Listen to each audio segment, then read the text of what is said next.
Bwana Yesu asifiwe. Bwana Yesu asifiwe sana. Jina la Bwana libarikiwe. Napenda nikualike kwenye chaneli yetu nzuri ya Good News Salvation. Hapa utakutana na mafundisho ya neno la Mungu. Karibu sana. Na siku ya leo tutakuwa na somo letu zuri sana tutakalojifunza mahali hapa. Ujumbe wa somo letu siku ya leo unazungumzia kwa habari ya safari ya maisha ya mwanadamu. Sasa safari ya maisha ya mwanadamu ni ujumbe ambao ni mpana sana, ni ujumbe mpana ambao hatutaweza kumaliza siku ya leo. Tutakuwa na hatua ya kwanza, lakini pia wakati mwingine tutaingia hatua ya pili mpaka tutakapomaliza ujumbe huu. Lakini siku ya leo tutaenda kuangalia mambo matatu kuhusu safari ya maisha ya mwanadamu. Tutaangalia maana ya safari ya maisha ya mwanadamu, lakini pia tutaangalia uhusiano uliopo kati ya imani na safari ya maisha ya mwanadamu. Jambo la tatu, tutajifunza mambo mawili ambayo Mungu ameyaweka mbele ya safari ya mwanadamu. Tutaenda kusoma kitabu chetu kizuri sana katika Biblia, kile kitabu cha Luka sura ya 16 mstari wa 19 mpaka mstari wa 31. Kitabu chetu cha maandiko matakatifu tutasoma kitabu cha Luka sura ile ya 16 mstari wa 19 mpaka mstari wa 31. Sitasoma maandiko yote, nitasoma baadhi, lakini ni kisa cha watu wawili, kisa cha Lazaro aliyekuwa masikini, lakini pia na tajiri ambaye huyu Lazaro yeye alikuwa akijishibisha makombo ya huyu tajiri katika malango yake. Basi nitaenda kusoma mistari michache. Tutaanza na mstari wa 19. Neno la Bwana linasema, akasema, palikuwa na mtu mmoja tajiri aliyevaa nguo za rangi za zambarau na kitani safi na kula siku zote kwa anasa. Na maskini mmoja jina lake Lazaro huwekwa malangoni pake, ana vidonda vingi, naye alikuwa akitamani kushibishwa kwa makombo yaliyoanguka katika meza ya yule tajiri. Hata mbwa wakaja wakamlamba vidonda vyake. Ikawa yule maskini alikufa, akachukuliwa na malaika mpaka kifuani kwa Ibrahimu. Yule tajiri naye akafa, akazikwa. Basi kule kuzimu aliyainua macho yake alipokuwa katika mateso, akamwona Ibrahimu kwa mbali na Lazaro kifuani mwake. Baba, katika jina la Yesu, libariki neno lako. Achilia neema ya kila mmoja anayelisikia hili neno lako Bwana, likapate kumgeusha, likapate kumbadilisha, likapate Bwana wa majeshi kumfanya kuwa upya tena kupitia jina la Yesu Kristo. Kwa habari tunazojifunza siku ya leo za safari ya maisha Jehova nisi ya mwanadamu, kutoka hatua moja hadi hatua ya mwisho, neema yako ikasimame katika ujumbe huu, katika jina la Yesu. Roho Mtakatifu tuwezeshe kwa kila moja. Simama mwenyewe kupitia jina la Yesu, nimeomba na kushukuru, amen. Tumesoma maneno ya Mungu mazuri sana yanayomhusu tajiri na huyu maskini, lakini somo letu linasema safari ya maisha ya mwanadamu. Safari ya maisha ya mwanadamu ni mwendo ambao anaupitia kila mtu kutoka hatua ya kwanza kabisa ya kuzaliwa kwake, lakini pia hata wakati wa mwisho kabisa katika hatua yake ya kifo chake. Huyu mwanadamu katika safari yake anakutana na changamoto nyingi mno, vipindi mbalimbali anavyokutana navyo. Kila hatua au kila kipindi huwa akifanani na kipindi kingine. Kwa mfano, tukisoma ile kitabu cha Mhubiri ile sura ya 3 ile mistari miwili wa kwanza na wa pili, amezungumzia kwa habari ya kwamba kila jambo lina majira yake na kila wakati una mambo yake tofauti tofauti, kwamba kuna wakati wa kuzaliwa lakini pia kuna wakati wa kifo. Sasa haya maisha ya mwanadamu yanakwenda kwa sura hiyo, kwa picha hiyo, kwamba leo huyu mwanadamu ana uwezo wa kuwa katika hatua ambayo ni kipindi cha hali ya kufurahi, hali ya kuridhika sana, hali ambayo inampa matumaini makubwa. Lakini anapofika katika wakati mwingine anakuwa katika kipindi cha kilio, kipindi cha majonzi, pale ambapo anakutana na changamoto ngumu za maisha. Kwa maisha ya mwanadamu yapo katika hali hiyo, yapo katika sura hiyo.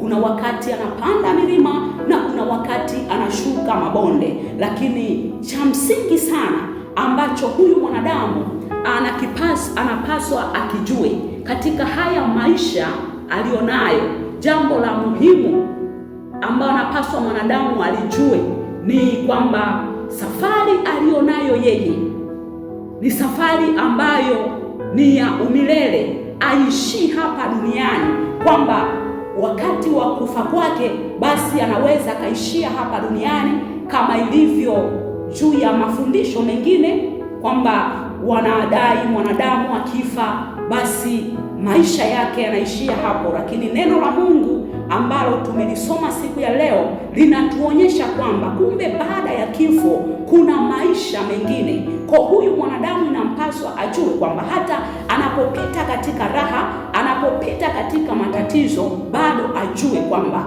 baada ya kifo mbele kuna maisha ya umilele.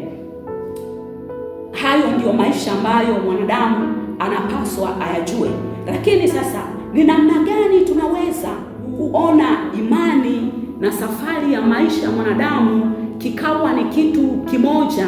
Ni vitu viwili ambavyo havitengani, ni vitu vinavyoshabiana, kwamba safari ya mwanadamu na imani ni kitu ambacho hatuwezi kukitenganisha, kwa sababu ndani ya maisha ya mwanadamu yale anayoyaishi na hatua anazozichukua iko imani ndani yake.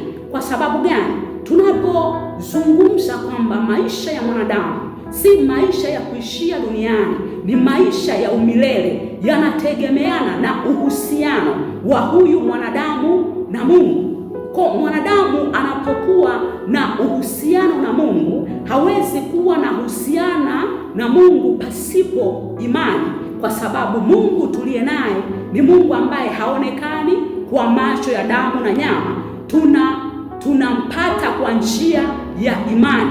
Kwa safari ya maisha ya mwanadamu, anapokuwa amehusiana na Mungu, anakuwa katika hali ya imani, kwamba hawezi mwanadamu akatenganishwa na safari ya maisha yake tukatenganisha na imani. Kwa imani yake ndiyo safari yake. Anapokuwa na mahusiano na Mungu, haijalishi na mahusiano mabaya na Mungu ama na mahusiano mazuri na Mungu, lakini ule uhusiano alionao, kile kitendo tu hicho kinatosha kusema kwamba huyu mwanadamu katika safari yake bado anayo imani. Kwa katika hayo, hata tukichukua mfano kwa safari ya maisha ya baba yetu Ibrahim, ukisoma kile kitabu cha Mwanzo sura ya 12, ukisoma ile mistari yote utaona jinsi ambavyo Ibrahim aliposafiri kutoka Harani kuelekea Kanaani. Kile kilikuwa ni kitendo cha imani, kwa sababu imani pasipo matendo imekufa.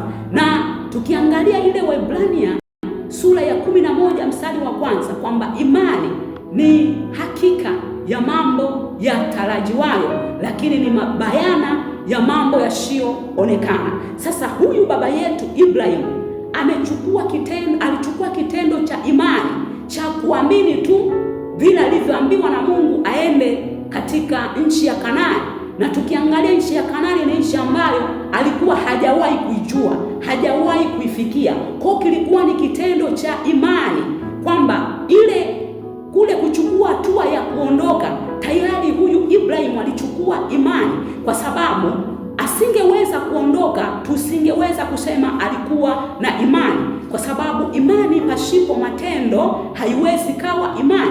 Lakini pia na safari pasipo kuchukua hatua ya kusafiri haiwezi ikawa safari. Hivyo safari na imani tunaweza tukaviweka pamoja kwamba ni vitu ambavyo ni kama mapacha, ni vitu ambavyo vimenatembea pamoja. Bwana Yesu asifiwe sana. Sasa kwa maana hiyo, tunapokuwa katika hali ya mahusiano yetu na Mungu, au mwanadamu anapokuwa katika mahusiano yake na Mungu, ni jambo la muhimu sana kuwa na mahusiano mazuri na Mungu. Kwa sababu gani? Kwa sababu Mungu ameweka mambo mawili mbele ya mwanadamu. Ameweka mauti, lakini pia ameweka uzima. Huyo Mungu mmoja amemwekea mwanadamu mbele mauti, lakini pia amemwekea uzima. Ukisoma katika kile kitabu cha Kumbukumbu la Torati 30 ule mstari wa 9, utaona jinsi ambavyo Mungu alivyomwekea uzima na mauti huyu mwanadamu. Sasa huyu mwanadamu anapokuwa ana mahusiano yake mazuri na Mungu, katika hayo mambo mawili ambayo amemwekea Mungu, ndipo sasa tunakuja kuangalia hili neno tulilolisoma siku ya leo kwa habari za watu wawili, kwamba palikuwa na tajiri lakini na huyu Lazaro.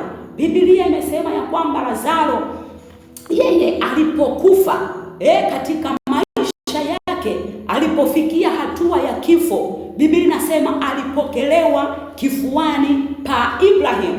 Kwa inatuaminisha kwamba maisha ya Lazaro yalikuwa ni maisha yaliyompendeza Mungu, yalikuwa ni maisha mazuri, alikuwa na uhusiano mzuri na Mungu. Ndio maana tunaona malaika walipomchukua wakampeleka kifuani pa Ibrahimu. Sasa hayo maisha ni maisha ambayo tunaweza tukasema alikuwa katika ile njia ya uzima, kwa sababu njia ya uzima kumjia Mungu ni pamoja na pale ambapo unapokata roho unakwenda mahali pazuri. Watu wote ambao wamempa Yesu maisha yao wanaishi katika imani ya kumwamini Mungu, hawajajichanganya na mambo ya dunia, hawana uovu wowote ndani yao, tamaa za dunia hazimo, dhambi ya namna yoyote wameikataa. Hao wanapokufa wanaenda moja kwa moja mahali pazuri, mahali pa peponi. Lakini mtu yule ambaye anakufa akiwa katika hali mbaya ambayo sio ya uhusiano na Mungu, uhusiano wake na Mungu haukuwa mzuri, huyo mtu anaenda moja kwa moja kuzimuni. Kwa tunaweza tukasema huko kuzimu ndiyo reception yake, ni mahali ambapo wale watu waliokufa hawapo katika njia ya Mungu, hawapo katika imani, matendo yao hayajawa mazuri. Hao watu wanakwenda moja kwa moja kuzimuni, mahali pa giza na mahali pa mateso. Kwa sababu gani? Tumemzungumzia, tumesoma habari za tajiri. Tajiri yeye alikuwa ni tajiri ndio katika ulimwengu kama matajiri wengine tunavyowaona. Tukisema tajiri ni mtu ambaye ana kila kitu, ni mtu ambaye kila kitu anacho, kama ni majumba, kama ni magari, chochote unachokijua katika ulimwengu anacho, lakini uhusiano wake na Mungu haukuwa mzuri. Kwa haijalishi una utajiri wa namna gani, una maisha ya namna gani, kwamba ukifa basi utaendelea na maisha hayo. Hapana, hilo jambo halipo. Unapokufa unaenda pale ambapo wewe ulipafanyia maamuzi, kwamba huyu tajiri maamuzi yake hayakuwa ndani ya uhusiano mzuri na Mungu. Ndio maana tunamuona sasa yupo kuzimu katika hali ya mateso. Jumbe ni mrefu sana na tutaendelea kufundisha mpaka tutakapofikia tamati, ili tuweze kuelewa kwamba tunaposema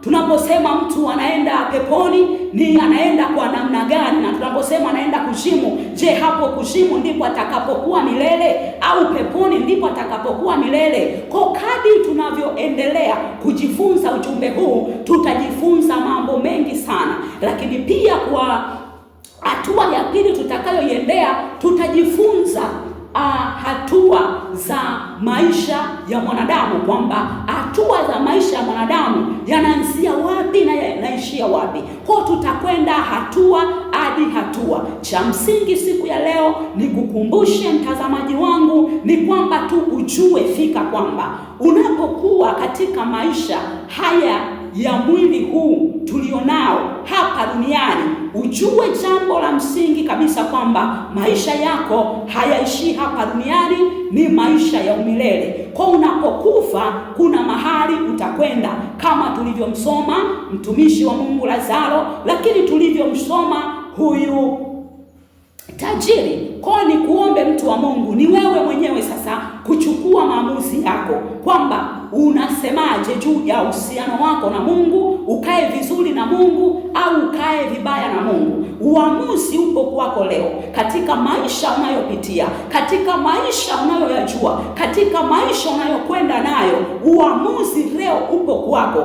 Ukiangalia safari yako, haijalishi ni safari nzuri ya utajiri, ni safari mbaya pengine ya umasikini kama alivyokuwa nayo huyu Lazaro, lakini Biblia haituambii kwamba hata kwa hali ya umasikini aliyokuwa nao kwamba basi alimkosa Mungu, hakuweza kupokelewa kwa Mungu. Hapana, hata katika hatua za umasikini, lakini moyo wako ukamkubali Bwana, huo umaskini ulionao siku moja Mungu atakufuta machozi, kama tunavyomwona Lazaro sasa amepakatwa kifuani pa Ibrahimu, anafutwa machozi. Huyu tajiri alipomtazama yule Ibrahimu na kuona yule maskini Lazaro yupo kifuani pake, yule tajiri akiwa katika hali ya mateso, akiwa katika hali ya kilio, tungeendelea kusoma hayo maandiko. Biblia inasema ya kwamba akapaza sauti yake akamwambia, baba yangu Ibrahimu, naomba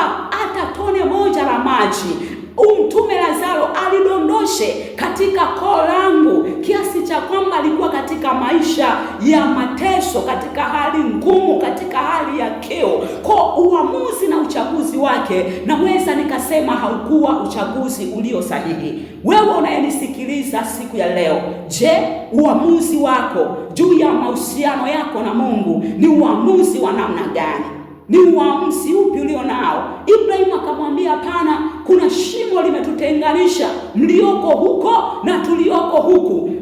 Wakati tunaendelea kujifunza kwa habari ya maisha ya mwanadamu, pia tutaangalia hilo shimo lilikuwa ni shimo la namna gani, na ni kwa nini wakati ule walikuwa wamepokelewa kifuani pa Ibrahimu na yule tajiri akiwa kule kuzimu, na bado alipotazama macho yake alimuona Ibrahimu. Hayo yote tutaweza kujifunza fuatilia katika chaneli yetu hii ya Good News Salvation. Basi kwa wakati huu nataka nikuombee mtu wa Mungu unayenisikiliza. Naomba niombe pamoja na wewe, lakini elewa fika kwamba upo duniani leo, upo kesho haupo. Wakati wowote ukifika wa wewe kufa, utakufa tu, lakini fanya maamuzi leo. Unapokufa maisha yako yanaendelea, haijalishi yapo katika hali nzuri, haijalishi yapo katika hali mbaya, lakini jua fika maisha yako yanaendelea, kwa sababu ule utu wa ndani una mahali unakwenda. Huu mwili tulionao ndio unaolala tu hapo kaburini, lakini ule utu wa ndani una mahali unaenda, iwe ni mahali pazuri au ni mahali pabaya, lakini iko mahali unaenda. Naomba niombe kwa ajili yako. Baba, katika jina la Yesu, sante kwa wakati huu ambao tumejifunza neno lako kwa habari ya maisha yetu wanadamu, kwamba tunatoka hatua na kwenda hatua nyingine. Na katika kipindi cha maisha, Bwana wa majeshi, kuna maisha tunakutana nayo. Mwanadamu anakutana maisha magumu, anakutana maisha yenye amani na furaha, kulingana na kila hatua, kulingana na kila majira. Kuna majira ya kufurahi, lakini kuna majira ya kilio. Baba, ninakusihi neema yako ikasimame juu ya kila moja. Angalia mama yule maisha anayoyaishi, angalia baba yule maisha aliyonayo, kijana na binti yule.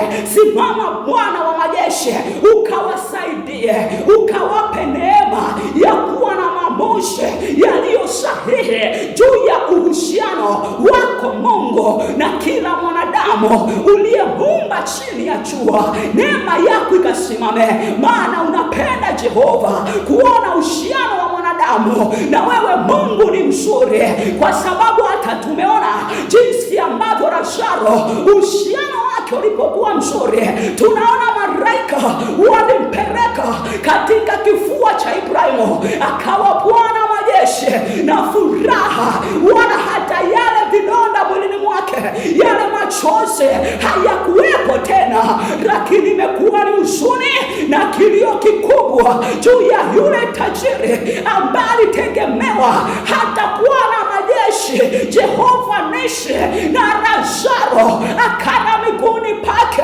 Lakini saa ya maisha ya umilele tunaona namna ambavyo ameingia katika maisha magumu, ameingia katika maisha ambayo Baba hayafai, ni ya kilio, ni ya machozi. Yesu, ninaomba mwangalie kila mwanadamu uliyemuumba kwa mfano wako na uliyemfia pale msalabani, maana kazi ya msalaba isiwe ni bure. Kuona mwanadamu hana uhusiano mzuri na wewe Mungu, na kataa roho zote zinazosababisha Jehova Nishi naye mwanadamu akae mbali na wewe, asipende kuwa na uhusiano mzuri na wewe. Ninakataa kabisa roho hizo, bali neema yako Mungu na nguvu yako ikasimame juu ya maisha ya mwanadamu, ukampe kutambua, ukafungue fikra yake, ukafungue moyo wake, akajua fika kwamba safari alionayo Bwana wa majeshi ni safari ya umilele. Neema yako na nguvu yako ikazidi kusimama juu ya maisha ya mwanadamu. Uweza wako Mungu ukatawale na ukatamaraki. Damu yako iliyomwagika pale msalabani Bwana ikawe kumbukumbu fika katika maisha ya mwanadamu kwamba yuko Mungu aliyegharimika rika sataranda iteremo, amegharimika uhai wake, amegharimika uhai wake, ametoa gharama kubwa kwa upendo usiokuwa wa kawaida. Simama Roho Mtakatifu, okoa taifa letu, okoa watu mbalimbali, achilia amani, nguvu na neema ya uhusiano wako Mungu baina na mwanadamu ikawe ni mzuri, ili siku moja Bwana wa majeshi tuje tukuone. Haijalishi ni parapanda inalia Baba, tukulaki mawinguni. Haijalishi ni umauti unamfika mwanadamu, basi apokelewe na malaika na ende mahali pazuri. Sante Mungu wetu na Baba yetu, nikilinua jina lako na kulitukuza milele yote. Pokea sifa na utukufu, yote nimeomba na kuamini, amen. Mungu akubariki sana mtazamaji.